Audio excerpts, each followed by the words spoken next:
नमस्कार. आज रविवार 28 डिसेंबर 2025. आज आपण एका मोठ्या समस्येवर बोलणार आहोत. ही समस्या प्रत्येक सॉफ्टवेअर टीमला भेडसावते. रिलीज डेचा ताण. सॉफ्टवेअर तयार आहे, पण ते ग्राहकांपर्यंत पोहोचवताना होणारी ती धांदळ, चुका आणि रात्रीचं जागरण या सगळ्या गोंधळातून बाहेर पडून एक शांत, स्वयंचलित आणि विश्वासार्ह सॉफ्टवेअर डिलिव्हरी मशीन कशी तयार करायची. आणि ह्याच प्रश्नाचं उत्तर आपल्याला सापडतं मायक्रोसॉफ्टच्या AZ400 design and implement a release strategy या लर्निंग पाथमध्ये. आज आपण ह्याच डिलिव्हरी मशीनचा प्रत्येक भाग उलगडून पाहणार आहोत. अच्छा. आपल्याकडे ह्या लर्निंग पाथचे 5 मॉड्यूल्स आहेत, जे आपल्याला या प्रक्रियेच्या प्रत्येक टप्प्यातून अगदी सहजपणे घेऊन जातात. उत्तम. चला तर मग पहिल्या भागापासून सुरुवात करूया. रिलीज पाईपलाईन तयार करणे. आता पाईपलाईन म्हणजे काय हे आपल्या श्रोत्यांना माहीत असेलच, पण AZ400 मध्ये YAML आधारित मल्टी स्टेज पाईपलाईन्सवर भर दिला जातो. तर ह्या क्लासिक UI आधारित पाईपलाईन्सपेक्षा नेमक्या कशा वेगळ्या आणि अधिक प्रभावी आहेत? हां, खूप महत्त्वाचा मुद्दा आहे. बघा, क्लासिक पाईपलाईन्स म्हणजे काय? तर वेबसाईटवर जाऊन क्लिक करून पाईपलाईन तयार करणे. हो. हे सुरुवातीला सोपं वाटतं. पण YAML म्हणजेच pipeline as code. Pipeline as code. हो, त्याचा खरा फायदा दिसतो जेव्हा टीम मोठी होते आणि प्रक्रिया गुंतागुंतीची होते. तुमची संपूर्ण पाईपलाईन एका टेक्स्ट फाईलमध्ये येते. याचा अर्थ तुम्ही तिला गिट सारख्या व्हर्जन कंट्रोल सिस्टममध्ये ठेवू शकता, तिचं व्हर्जनिंग करू शकता आणि टीम सोबत त्यावर चर्चा पण करू शकता. अगदी. म्हणजे जर पाईपलाईनमध्ये काही बिघाड झाला तर कोणी आणि नेमका काय बदल केला होता हे कोडच्या हिस्ट्रीमध्ये जाऊन एका सेकंदात तपासता येतं. ही पारदर्शकता क्लासिक पाईपलाईनमध्ये मिळत नाही, बरोबर? अगदी बरोबर. यालाच ऑडिटेबिलिटी म्हणतात. शिवाय ही YAML फाईल तुम्ही टेम्पलेट म्हणून वापरू शकता. म्हणजे एका प्रोजेक्टसाठी बनवलेली पाईपलाईन तीच तुम्ही दुसऱ्या 100 प्रोजेक्टसाठी सहज वापरू शकता. या प्रक्रियेत बिल्ड आणि रिलीज हे 2 मुख्य टप्पे असतात. बिल्ड आणि रिलीज. हो, बिल्ड टप्प्यात तुमच्या कोडचं रूपांतर एका चालण्यायोग्य पॅकेजमध्ये होतं, ज्याला आपण आर्टिफॅक्ट म्हणतो. समजा आपण पिझ्झा बनवत असू, तर बिल्ड म्हणजे पिझ्झ्याचा बेस, सॉस आणि टॉपिंग्ज एकत्र करून त्याला ओव्हनमध्ये ठेवण्यासाठी तयार करणे. ठीक आहे. म्हणजे आर्टिफॅक्ट म्हणजे तो तयार झालेला गरमागरम पिझ्झा जो डिलिव्हरी बॉयच्या बॅगमध्ये आहे. अगदी. पण मग हे कसं ठरतं की आपण योग्य आर्टिफॅक्ट उचलत आहोत? म्हणजे कालचा थंड झालेला पिझ्झा नाही ना ग्राहकाकडे जात आहे, याची खात्री कशी करायची? त्यासाठी आर्टिफॅक्ट सोर्सेस महत्त्वाचे ठरतात. पाईपलाईनला स्पष्टपणे सांगावं लागतं की आर्टिफॅक्ट कुठून घ्यायचं. जसं की Azure रेपोज, जेनकिन्स किंवा इतर कोणतीही बिल्ड सिस्टम. प्रत्येक आर्टिफॅक्टला एक युनिक व्हर्जन नंबर दिला जातो. त्यामुळे आपण नेहमी योग्य आणि लेटेस्ट व्हर्जनच पुढच्या टप्प्यात पाठवतो. पुढच्या टप्प्यात म्हणजे रिलीजसाठी. हो, रिलीजसाठी. रिलीज म्हणजे तो तयार पिझ्झा ग्राहकाच्या घरापर्यंत सुरक्षितपणे पोहोचवणे. समजलं. म्हणजे आपली पाईपलाईन म्हणजे सॉफ्टवेअरचा ऑटोमॅटिक हायवे तयार आहे, जो व्हर्जन कंट्रोलमध्ये आहे आणि ज्यावर योग्य पॅकेजेस धावत आहेत. पण या हायवेवर वाहतुकीचे काही नियम आहेत का? म्हणजे कोणतीही गाडी कधीही धावू शकते का? इथेच दुसऱ्या मॉड्यूलचा म्हणजे रिलीज स्ट्रॅटेजीचा संबंध येतो, बरोबर? नक्कीच. हायवे कितीही चांगला असला तरी त्यावर सिग्नल्स आणि टोल नाके लागतातच. सॉफ्टवेअरच्या जगात यालाच रिलीज स्ट्रॅटेजी म्हणतात. यात 2 महत्त्वाच्या गोष्टी येतात: रिलीज अप्रूव्हल्स आणि रिलीज गेट्स. अप्रूव्हल्स आणि गेट्स. हो, अप्रूव्हल्स म्हणजे मानवी तपासणी. सॉफ्टवेअर प्रोडक्शनमध्ये जाण्याआधी मॅनेजर किंवा टीम लीडसारखी जबाबदार व्यक्ती ते तपासून हिरवा कंदील दाखवते. अच्छा.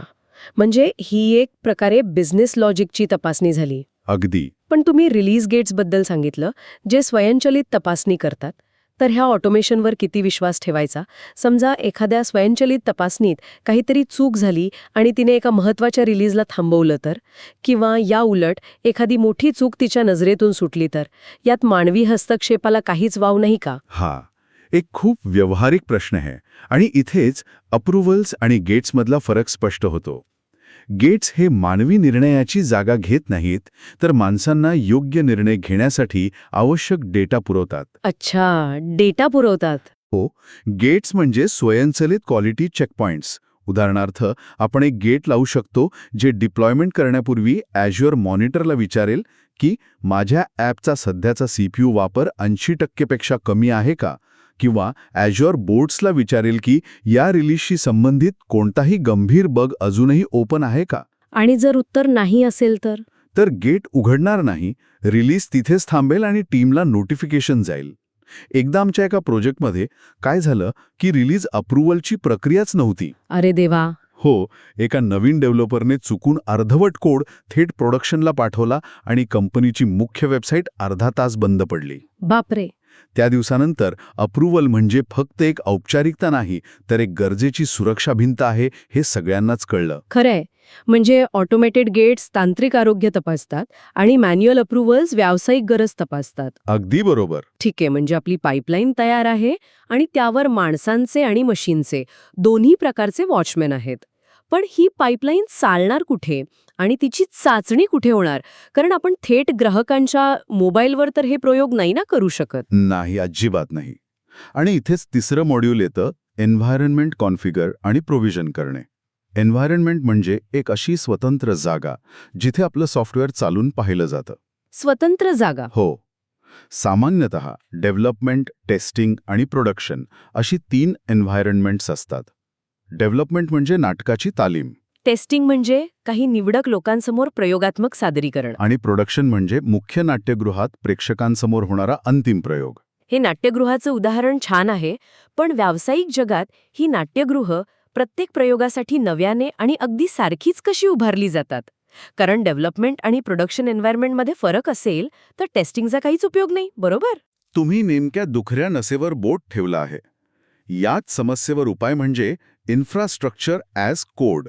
इन्फ्रास्ट्रक्चर ॲज कोड म्हणजे IAC? हो, IAC, ARM टेम्पलेट्स किंवा टेराफॉर्म सारखे टूल्स वापरून आपण आपल्या सर्व्हर, डेटाबेस, नेटवर्किंग या सगळ्यांची माहिती कोडच्या स्वरूपात लिहून ठेवतो. आणि याचा फायदा? फायदा हा की एका क्लिकवर तुम्ही डेव्हलपमेंट, टेस्टिंग आणि प्रोडक्शनसाठी तंतोतंत सारखी एन्व्हायरनमेंट्स तयार करू शकता. त्यामुळे माझ्या मशीनवर चालत होतं ही सबबच उडत नाही. ही सबब तर मी खूप ऐकलीये. पण ह्या वेगवेगळ्या एन्व्हायरनमेंट्समध्ये पाईपलाईनला सुरक्षितपणे प्रवेश कसा मिळतो? कारण आपण इथे प्रोडक्शन सर्व्हरच्या क्रेडेन्शियल्सबद्दल बोलत आहोत. पासवर्ड्स वापरणं किती सुरक्षित आहे? पासवर्ड वापरणं आता जुना आणि खरं सांगायचं तर असुरक्षित मानलं जातं. व्यावसायिक जगात सर्व्हिस कनेक्शनसाठी सर्व्हिस प्रिन्सिपल्स किंवा मॅनेज्ड आयडेंटिटीज वापरल्या जातात. अच्छा, हे काय आहे नक्की? सोप्या भाषेत सांगायचं तर आपण पाईपलाईनला स्वतःची एक ओळख म्हणजे एक आयडेंटिटी देतो.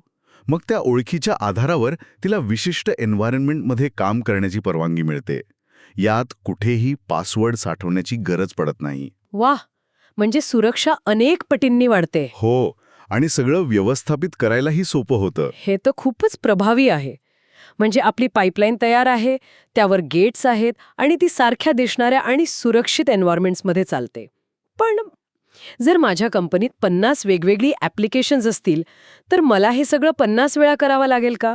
हा YAML कोड कॉपी पेस्ट करणं म्हणजे एक मोठी डोकेदुखीचं काम वाटतंय. बरोबर. आणि इथेच चौथं मॉड्यूल, टास्क आणि टेम्पलेट्स व्यवस्थापित आणि मॉड्युलराईज करणे, आपल्याला या डोकेदुखीपासून वाचवतं.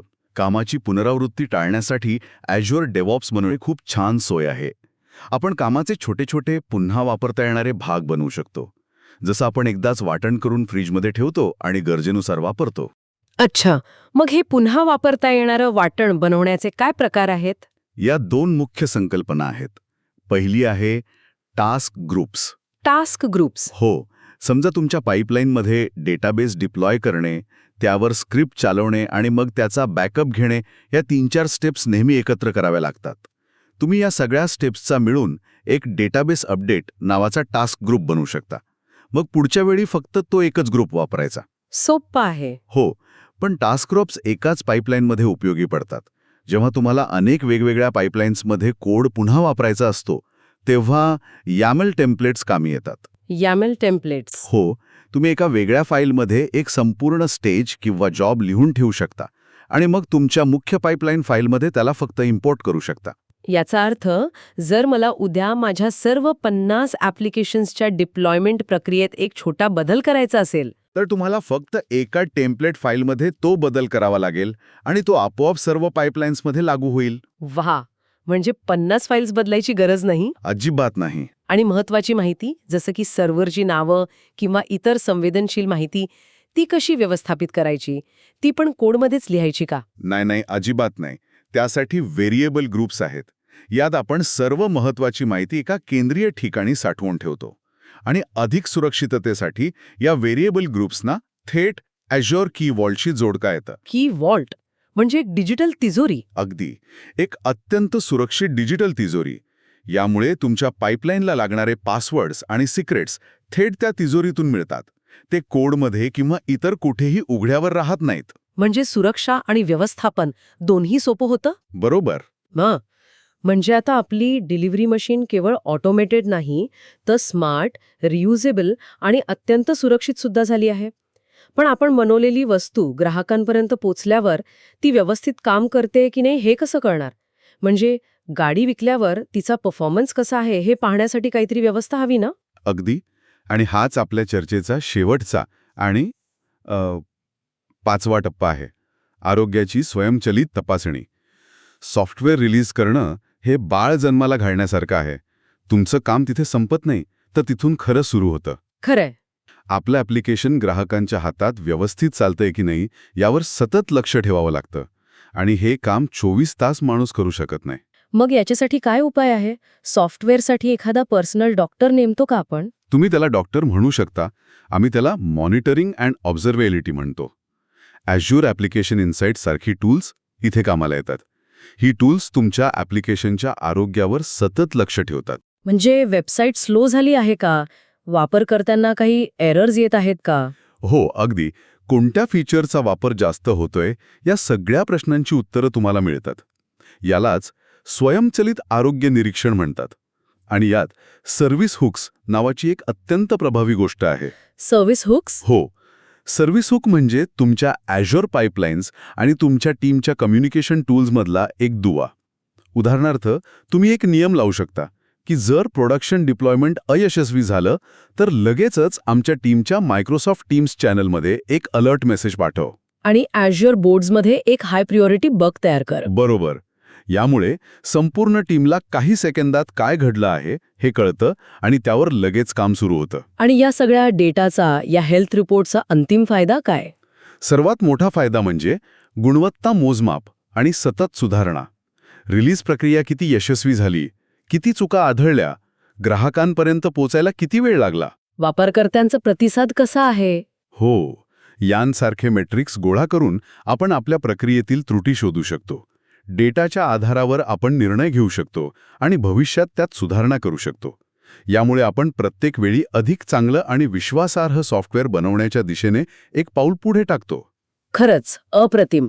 म्हणजे आपण रिलीज डेच्या तडावापासून सुरुवात करून एका व्हर्जन कंट्रोल्ड ऑटोमेटेड फॅक्टरीपर्यंत पोचलो, जिथे प्रत्येक टप्प्यावर क्वालिटी गेट्स आहेत, जिथे एका क्लिकवर सारखी एन्व्हायरमेंट्स तयार होतात, जिथे कामाची पुनरावृत्ती टाळण्यासाठी टेम्पलेट्स आहेत आणि रिलीज झाल्यावरही 24 तास सॉफ्टवेअरच्या आरोग्यावर लक्ष ठेवणारी एक डॉक्टरची टीम आहे. अगदी अचूक.